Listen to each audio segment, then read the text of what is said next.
welcome, welcome. Welcome back to Meet the Experts. Now, you know I have the best guests on, and today I did not fail you. I have the wonderful Dr. Jami Bryant. Now, many people may not know this, but she is actually a nurse. But why I say that when I have all nurses on? Because with Dr. Jami Bryant, where she plays, I say it's with the big girls. She is an investor. She is in real estate. She is a business mogul. So most of her time is not at the bedside, but it's actually in business. Now, I have her here and I'm going to let her explain herself. But I had to brag about her a little bit because we be modest as nurses. Welcome, Dr. Jami. Welcome. Welcome to the show. Thank you so much. Thank you. Thank you for having me on. I am so excited today to talk about outside of the box thinking whenever it comes to your role with your nursing license. I'll talk more about some of the things that I've done. I am retired from corporate healthcare officially, but we'll get a little bit more into that throughout the podcast. And so, yes, like Casey mentioned, I also have a real estate license. I do commercial real estate business brokering and loan brokering as well for investors who are looking to get into investing. I primarily work with healthcare professionals that are business owners and are looking to take the profits that they make and put it into this asset class of real estate. So it's a little bit about me. Oh, I'm so excited. I love talking about this, but I'm not going to be talking. I'm going to be asking you some rapid fire questions. I prepared some for you. Are you ready to start? I'm ready. Okay, so let me start with just a little easy breezy personal one. From your experience, right? You have been, if you could share just one piece of advice with your younger self, what would it be and why? If I could share one piece of advice with my younger self, it would be to go for what it is that I originally wanted to do. And I say that because a little background about how I got into nursing. I got into nursing because I was afraid of not having a career. I actually went to school for business degree first. And in the early 2000s, there was a lot going on in the early 2000s, and there was a lot of healthcare shortages and nursing shortages and things of that nature. Well, long story short, I, got married, had my son, and I was concerned, like, what would I do? I've got this business degree. What's going to happen if I, can't find a job? And so with everything going on with all the nursing shortages and things of that nature, I kind of got into it and decided that I liked it. And so I decided to pursue that. So I worked in nursing for about 20 years. Now you're starting to tell your age because you look like 20. You look like No, ma'am. And even though I just said I would go back and give myself different advice, I wouldn't go back to that age if I could. My son is officially now 22. And so, yeah, no, we are far beyond the 20s and the 30s. We are well into the 40s.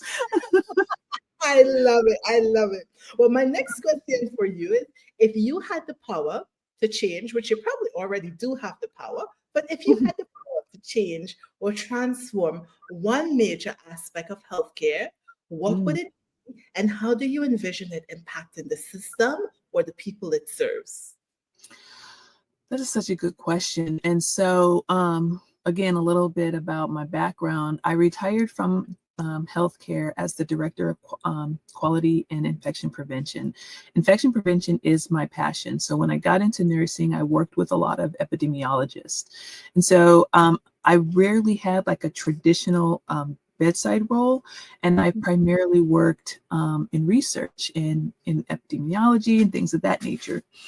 And so if I could change one thing in regards to healthcare directly at the bedside, let me start there because there's so many things, but let's start there. I would make the education for nurses more engaging. so that they fully understand, infection prevention. Everybody hates when they come around. Everybody hates, quality. We're telling them, you got to do this, you got to do that, right? And so if there was a way where we can make the education of it a little bit more engaging, maybe inviting them to be part of studies throughout the healthcare system, inviting them to learn about what it is that is looked at and the ramifications that, these actions have, on patients, maybe bringing them in a little bit more to some of those committees, specifically the bedside nurses, because unfortunately in most facilities across the country, you have people on those committees and running those committees that aren't doing the things, right? So they're the rule makers, but they're not the ones out there, imposing the care, direct care.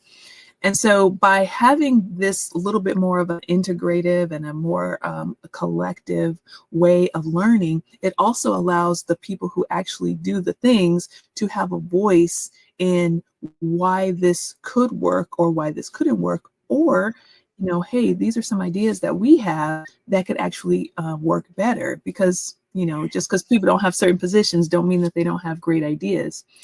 So that's probably one of the things that just across the board I would kind of change. It gives nursing staff at the bedside a sense of authority when they're feeling like they have the opportunity to implement something that they came up with, rather than just being told, you can't do this, you can't do that, you got to do this, you got to do that. And so making that education a little bit more collaborative and working together on these processes that can be extremely detrimental to the outcome of patients is probably one of the biggest things. Beautiful. I don't think there's a nurse that will disagree with you. Excellent. Excellent. Great answer. So I have a question for you.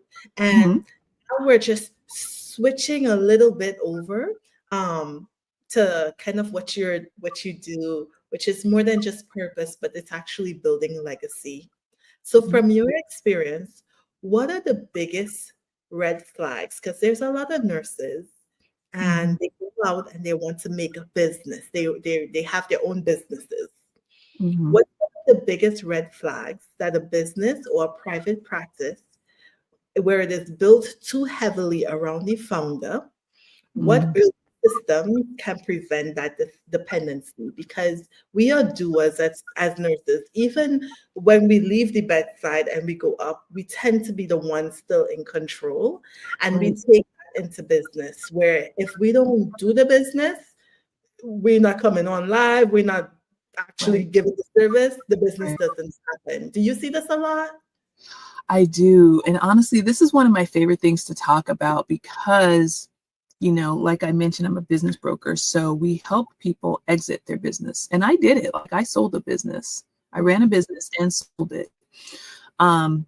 But the detriment that people, this doesn't just happen in healthcare, right? But of course it happens primarily in healthcare, because you have nurse practitioners, nurses, things of that nature that they center their business around their own skill, which is great, right? We know that you have the knowledge, we know that you have the skill.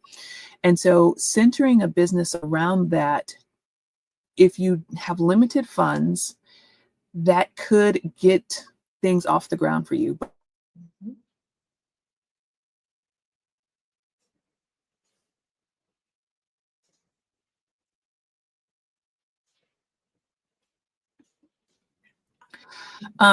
From the perspective of somebody who is looking to grow a successful and thriving business, the longer you center that business around you, the less valuable your business actually is.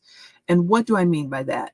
That means if for some reason the things aren't working out the way you want and you want to exit said business, you're going to have a hard time getting somebody else to come in there if it's all about you. And this is the marketing, not only the marketing, but of course, the skill itself, whatever it is that you're doing. And so physicians deal with this, vets deal with this. And then, like I said, outside of healthcare, you have like attorneys and things of that nature. These people tend to have this same issue. And especially now, like in 2025, where social media is such a huge part of marketing, because they'll go on and instead of creating two separate branding models, which is, okay, I'm Dr. Jami Bryant. I'm going to talk about my experience on my own personal page, and then having the business page, which highlights your whole team, whatever it is your business, branding is and all of that stuff. Then they combine it and it's just one, and it's one page of just them talking about whatever it is that they do. Nobody's going to want to come in and purchase that business or try to take that business over if they have to redo everything. If it's like the name is, nursing with Casey, you know what I mean? It's true. It's true. Unless it's making millions, and on the And back, but they're that's going to have to try to figure out, because that's your IP now, right? We haven't even talked about IP. true. So that's your IP. So it's such a challenge. And I was having a conversation with one of my clients earlier today, and my expression is hire fast, fire faster. We have to learn, when we're transitioning into business owners, we can't have this big heart that we have as healthcare professionals. And this is why I love working with healthcare professionals, because it's like, you know what, let me show you, this is exactly how you have to take away the emotion from the business. Business is not your baby. The business is a vessel to help you reach whatever it is that your actual goal is, right? And so there's a strategic way to do that. And it starts with removing the emotion that we feel about, yes, you want to help people. You can help as many people as you possibly can. It doesn't physically have to be your hands touching them. It can be your business, it can be your branding, it could be your whatever it is you built from the ground up and all of those wonderful accolades, but you have to build a team. No one person can successfully run a thriving business while they're wearing all the hats. You're trying to be the provider, you're trying to be the social media manager, you're trying to be the CFO, you're trying to be human resources, you're trying to be the compliance officer, you're trying to be the legal team. You're doing all of those things. And so by compartmentalizing, you have one whole piece that's divided into 8 separate pieces. And the one key piece that people are going to come to you for is that provider piece. So you have to do the thing that you can best, which is being the provider, until you can start bringing in more providers. Hire people to help you. If it's not working out, get rid of them. It's okay. The joy of starting a business is you're helping out the community. Because now you've started this business. Now I'm going to go out and hire me a medical assistant to sit at the front desk. That's a job that didn't exist yesterday, but it exists now because you decided to start this business. You're going to have a social media manager, however, in whatever form you decide to do that, whether it's virtually, in person, whatever the case may be. These are jobs that didn't exist before you started that business. So you're still helping the community, but you've got to be able to focus on what you do best, and that is taking care of the patient and being the provider. Such good advice. And Dr. Jamie, somebody might be listening to this and they say, but I just don't have the capital to do that. I have to do everything by myself. I have to be the receptionist and the cleaner they're like, I just don't have it because I run a marketing agency and I'm like, you have a great business. Let's get it out there. And they're like, I don't have the funds to do it. So a lot of people are strapped. What would you say to that listener who's saying, I want to have help, but I am not? What would you say to them? So a couple of things. When you're first starting out your business, you have to perform feasibility study. And that is, for those who don't know what a feasibility is, it's what it sounds like. Is this business feasible? Right. And so that's number one. And as you're going through that process, you are going to look at financials. Okay. in your financials, that's going to give you a little bit of an insight in how much money you're going to need to start, because the problem doesn't start after you start the business and you're wearing all the hats. The problem starts before the business is actually started. If you don't have the capital in your bank account, like the liquidity, then what else do you have to help you achieve this goal? Because you need some money to run a business. I'm going to tell you right now, this is 100% honest. We, a couple years ago, I think about 3 years ago now, we did a case study with like layman individuals whenever it came to their providers that they go to for medical spas. And their words, not mine, their words, I would be mortified if I walked into a place and the person who's checking me in is the same person who's going to inject me and do my injections. And that's the same person who's going to come and take my money after. And so at the very least, when you get started, at the very minimum, you need at least one other person. That person can have a dual role, and you build their salary into the pricing of your services. Now that's a strategic method, and this is things that we help people with, so please feel free to reach out to us if you need help with that. But you can't just look at what Joe Blow down the street is doing and say, oh, they're charging this much, let me charge this much. That's not an effective business leader. You have to look at, what's my overhead going to be? I have to pay myself, right? Because I'm not going to be a disgruntled employee that's not getting paid. So I have to pay myself. And if I want to have a receptionist, I've got to figure out how to pay her too. So how are we going to do that? That's part of my overhead. Those numbers should already be built into the price of your services. So when people come to me and they've been in business for a year, 2 years, and they say, I'm still doing everything, I can't hire, the first thing we do is, okay, let's look at your business plan, because you've performed the feasibility. You're going to take all that information, you're going to put a business plan together. Let's kind of back things up a little bit and kind of see where you were when you started this. And did you just get caught up in the rigmarole? Because that's sometimes what happens. People just get so caught up in making money that they forget that they're supposed to be running a business. Making money and running a business are two completely separate things. So again, there are ways that you can build, there are ways that you can acquire funds in the beginning. It's based on, your own personal situations. But then after you get started, in order to keep enough money coming in, you have to price yourself appropriately. So making sure that you're marketing to the appropriate type of individuals to be able to afford the services that you're offering. If you're cash based, I don't know nothing about insurance. I don't want to speak on any of that. I've not run a business where we've taken insurance, but I'm speaking specifically about cash-based businesses, and it could be direct to consumer or it could be business to business. So either way it can work out. I love it. Thank you for sharing such great advice. And I have some more questions that really brings out, because we don't talk about this a lot as healthcare workers. So my Mm-hmm. next question for you is, as someone who invests in impact and sustainability, I often see healthcare professionals with strong purpose but fragile infrastructure. What Mm-hmm. practical steps can help them build a model that outlives their direct involvement? So I guess it piggybacks on the last one. On the last question, yeah. So again, you want to go back to your original business plan, and if it's a good one, right, you refer to the thing that made you want to start this business, right? Always remember your why. Okay.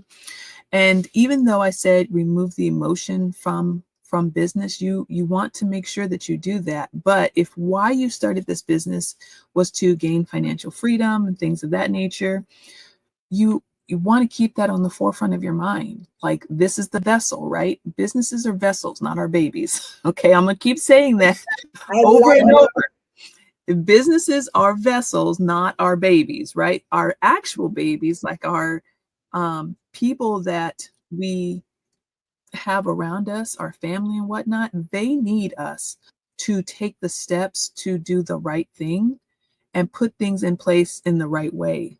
If you don't know how to do those things, you've got to get with people who have successfully done it in the past. Keyword successfully. Everybody on Instagram isn't going to give you the right advice because they barely are at a place where you are at now. They were there last year or the year before, right? So getting with experts, like your podcast says, meet the experts. You want to get with somebody who has successfully done the thing that you want to do.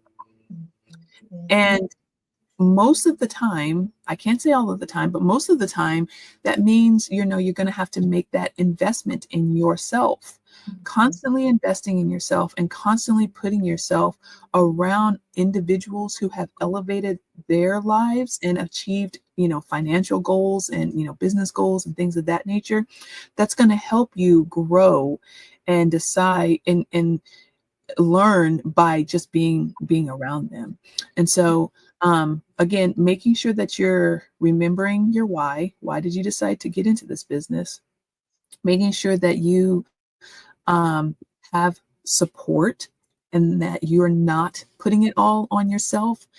That's an emotional intelligence piece and a mindset piece that new entrepreneurs fight with. This pat on the back type, I did this all by myself mentality. And people don't realize that's actually hurting their business more than it is Mhm. helping. And so, again, just getting around people who have successfully done the thing that you want to do, because not everybody starts out with 100, 200, $300,000 in their pocket when they're looking to start a business, especially a healthcare business. So you've Mhm. got to find somebody who can strategically and creatively come up with ways to help you make sure that your business is set up for success from the very beginning. And I want to put a little tag in here because, so many times we are talking about business and people automatically assume because someone's a nurse practitioner or even because they're a nurse means that they are going to, because of the skill, mean that they could run the business. But what I Mhm, have, I was working in the community, a CNA, she had a successful home health agency and mhm, she very good business skills. And she mhm. hired nurses, and the nurses who were her supervisors, they were working for her in the role of nurses. But I wanted to say this because sometimes our CNAs have skills, Oh, our health techs have skills. And oh I yeah, don't want to just make it seem like, well, you have become a doctorate of nursing practice, so now you could run a business. It's two different. right. So you work Yeah, with everybody, right, Dr. Jamie? You work with yeah. everyone. Me personally, I work with everyone, and I'm glad you mentioned that because there's something very important that I want to point out. Majority of the successful businesses across the board, large corporations, large healthcare corporations, are ran, owned, and CEOs by individuals who don't have a license. And Mhm. so, just like you mentioned right now, it's not necessarily about the degree that's going to make your business successful.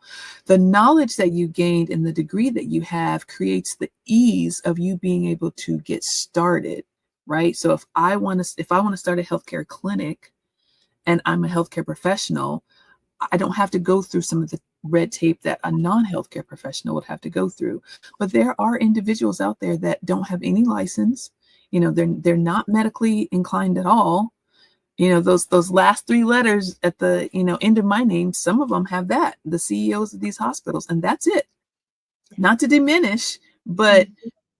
but you get what I'm saying, right? Like so that I'm going to go back to something that I mentioned earlier, and it's the caring that us as healthcare professionals feel. It's Yeah. ingrained for us to provide that care and to take care of the patient. And it's that caring and transitioning that into your business, which, yes, you should care, but that Mhm. care cannot overwhelm the business mindset that you have to develop in order to run a successful business. You can't treat everybody for free. You Mhm. you know what I mean? You can't just be out here, I want to be there for my community. Be there for your community by creating extra jobs and by providing an affordable way for people to come, but make sure that you're running your business in a successful way, so you don't end up closing your doors in 2 years or 3 years. And this applies to nonprofits too, because they have to run like a business. And a lot of Yes. times we have bleeding heart syndrome. I am the foremost. I got bleeding heart. Want to help everyone, but you're Yeah. not making those decisions that will allow for sustainability of your Yeah. purpose. Exactly. Dr. Jamie, I have a question for you here. And I know you are an investor as well, and you're also a philanthropist. When evaluating healthcare ventures, because sometimes we come up with all these ventures that help save the Mhm. world, right? What areas cause hesitation for potential investors, funders, and philanthropists, such like yourself, Mhm. especially when we have noble missions, right? But the Mhm. scalability isn't clear. And Mhm. I say this because I do a lot of work on the back end, really Mhm. bringing excellent ideas to people who have the means. But sometimes it's quickly they shut it down because there's Yeah. no scalability, or they maybe sometimes they're seeing things. We're passionate, but they're seeing things through a business lens that most of us don't. Mhm. Could you Yeah. shed some light on that? Absolutely. And it's two words: exit planning. Mm, Um, Investors look for the return on investment, right? They don't have a love and a passion for whatever it is that you're presenting to them. You know what I'm saying? We are passionate about it. You're like, oh, yes, I spent all this time. I wrote this up. I'm going to make all this impact. I'm so excited. I just need the funding, right? mhm, But if they don't know how they're going to get the return on investment, if they don't know what the exit plan is, mhm. they're going to shut it down. And going back to what I mentioned earlier about the value of your business, um, that's planning for exit. Let me say this, and this is the easiest way that I can get healthcare professionals to understand that you have to do this at the beginning. When you go to the hospital, a patient comes to the hospital, what's the first thing they start talking to you about if you get admitted? They want to plan your discharge, Charge. right? Mhm. So we're doing that for patients. Why are we not doing that for ourselves and our business? When you get ready to start your business, what does your discharge look like? Even if it's okay, in 20 years, I want to, pass this off to my son. My son's going to be a doctor or a nurse or whatever the case may be, whatever the goal is, you've got to think about it in the beginning. The Mhm. increased value that your business has is going to draw more eyes on it. If I come in and say, I'm so passionate about this project, it's not going to make a lot of money, but it's going to change a lot of lives. Do you think investors are going to pull out their pocketbooks? No. No, And then no. they're going to ask you, they're going to say, oh, well, who's all going to be involved? What's the exit plan? Blah, blah, blah. And you're going to say, no, this is my baby. I'm going to have my hands on every aspect of it. You're telling them that you're too emotionally involved. You're saying, I'm not bringing in any other people. My expertise is the only thing I need. That's not being a very good team player. And when you're working with people's money, especially if it's an extended, amount of money, you're talking in the millions and whatnot, Mhm. they're they don't care about your baby, right? So you heard me say they care about the vessel and they care about the return on their investment, but they don't care about your baby. Being passionate about something, whenever you're trying to bring in others to help you fund it or also believe in it, is such a minuscule part of the process. And I'm not saying this because I'm being cold or callous. I'm saying this because that's just the reality of the situation. You can be as passionate as possible, but if you don't figure out a way to bring the facts and the data and bleed in a little bit of that passion versus being extremely passionate and bleeding in a little bit of facts, then you're going to have a hard time finding somebody, an outside source, to come in and want to pull their pocketbooks out for your project. Very well said, Dr. Jamie. And I think a lot of times as healthcare workers, we want to do something. We want to solve a problem. We're so passionate, Mhm. but we also, if you want to be sustainable, you have to have your ducks in order. Yep. You have to. You have to look at the data, and you have to bring other people in their expert level to also look at the data and give their input um, as well. So Yep, and it might not be the sexy answer that we're looking for, but it might be what will help us to go on for a long time. Now, I had two questions. It's pretty robust questions, but I just wanted your perspective.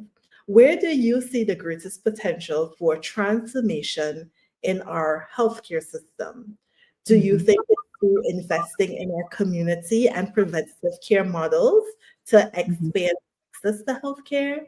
Do you mhm. think it's investing in emerging AI and technology solutions that drive efficacy and innovation?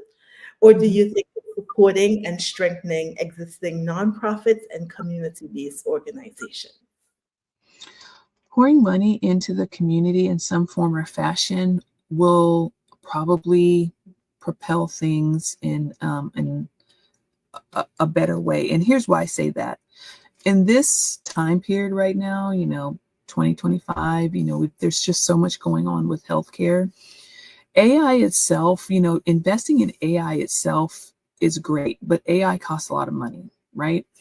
Um, but there are just so many people right now who can't afford healthcare. And so investing into building platforms for individuals who don't have a lot of financial resources, although it's not going to give you specifically as the owner, it's not going to help you reach your financial goal as quickly as you would want, but there's some longevity to it, right? So when we talked about exit planning, part of that is looking at, 5 years, 10 years, what's the goal, how long are we going to be doing this?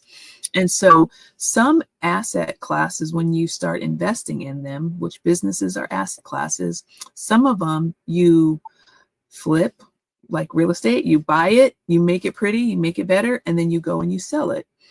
Some of them you hold on to, right? So some businesses you hold on to because in the long run, it's going to provide a better return on investment that way. And right now, there's so many people who are having challenges whenever it comes to affording healthcare that I am encouraging all of my new business owners, if you're opening any type of practice, no matter what type of practice it is, to create some sort of a membership model so that people can pay a smaller amount and still get whatever it is that they need, annual visits or whatever the case may be. So you can also have nonprofits help you, but typically established nonprofits already know where they're spending their money, right? Mhm. And so that's the challenge that you kind of have right now.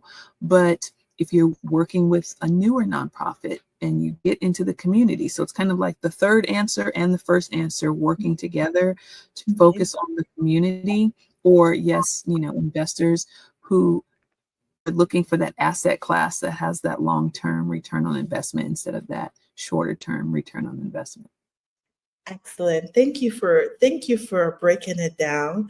My last question to you is, what do you believe it will take in terms of mindset, leadership, and investment to create a healthcare ecosystem that's truly sustainable, equitable, and healing for both the provider and the patient? Oh boy. That's a hard question to answer because the mindset of the patient, the mindset of the provider, they're already, you would think that they have the same common goal, right? Like they want the patients to get better. But sometimes our patients, they fight us a little bit, right? We see that all the time. And so I guess I'll probably say again, more education. And if you are a community-based business, being out there and being seen, like your business being seen as part of the community, is probably going to be a lot better received for the patients in that community that you're serving. And when I say being out there. I mean, you have got to be visiting these people at their jobs, at their schools. You've got to be talking, talking, talking, not on social media. You've got, this is boots on the ground situation. Yes, you do need social media. I'm not saying you don't. You've got to use all of your forms of reaching out and touching your patients. And as a community leader, excuse me, as a community leader, building that trust and building that relationship with the community is more important than anything. That's the truth. I have seen that. That is such, and you know what? Now more than ever, Mhm. communities need that community leadership, that involvement. Yeah. They need it more than ever. Well, Dr. Jamie, you have given us a wealth of information. I do have a last question for you, but this is just a Casey. What is the most precious advice you have ever received or given? Or Either. given. Okay. Really, it's the thing that I tell all of my clients, and they always come back later, and just thank me for saying this. And it's really just have the audacity to believe in yourself. Okay. Because the level of courage that you have to have in order to do risky things, running a business, investing in real estate, even investing in stocks or getting advanced degrees, whatever it is that you're doing, there that are risky or considered risky to the general public, you're going to get a lot of backlash. And so having enough courage to say, no, this is what I want to do. I've done all my research. We're not talking about being stubborn. Stubborn is a little bit different, but I've done all my research. I've worked out all my numbers and really believe in yourself. Like I said, I wish that 20 plus years ago, we won't say exactly how many, but 20 plus years ago, I wish that I would have had enough courage to believe in myself then, because here I am now, over 20 years later, doing the thing that I wanted to do then. I'm now later on in life in a little bit of a different capacity, but really doing the exact same thing. What would my life look like? Would it be different? And that's not to say that I didn't enjoy the things that I did as a nurse and throughout my career. I mean, I'm co-published on the quantiferon publication with the CDC. So I feel like I've done some very meaningful things throughout my healthcare career. But I do sometimes look back and think, man, if only I would have just. So have enough courage. And if you personally, this isn't just a one-man show. If you personally don't have that courage, you've got to start getting around people who are just going to, I mean, flood you with their own courage, and just teaching you by showing you, not just saying. We're not talking about cheerleading, no, but teaching you by showing you and truly believing in you. You've got to get around people like that. If your parents don't believe in you, if you're a young person and your parents don't believe in you, please don't let that stop you. Okay, start getting into rooms with people who do. If you're even, a middle-aged person and you're looking to transition and do something completely different, you've got a spouse and they don't believe in you, you just got to start being in the right rooms. And you just got to find somebody. It only takes one person to help pour into you more than anything, so that your brain could start rethinking the way that you've been thinking, however long that you have been. So that's really it. Have the audacity to believe in yourself. And if you're working on that, get around the people who will help you. Absolutely. What great advice.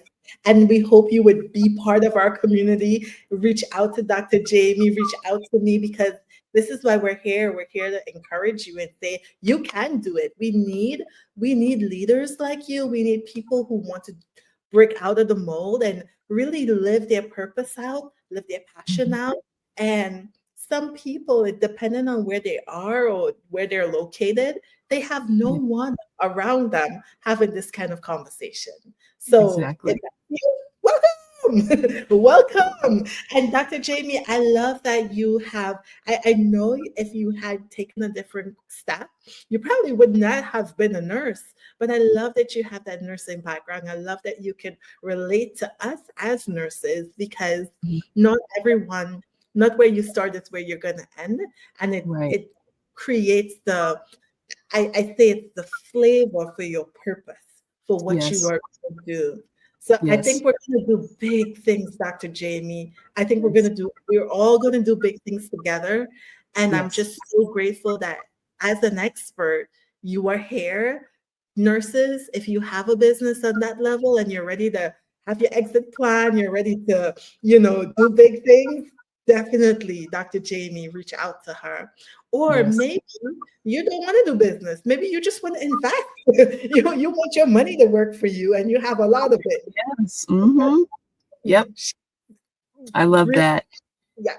And if I can just mention one more thing, because I feel like this is really important for people to hear.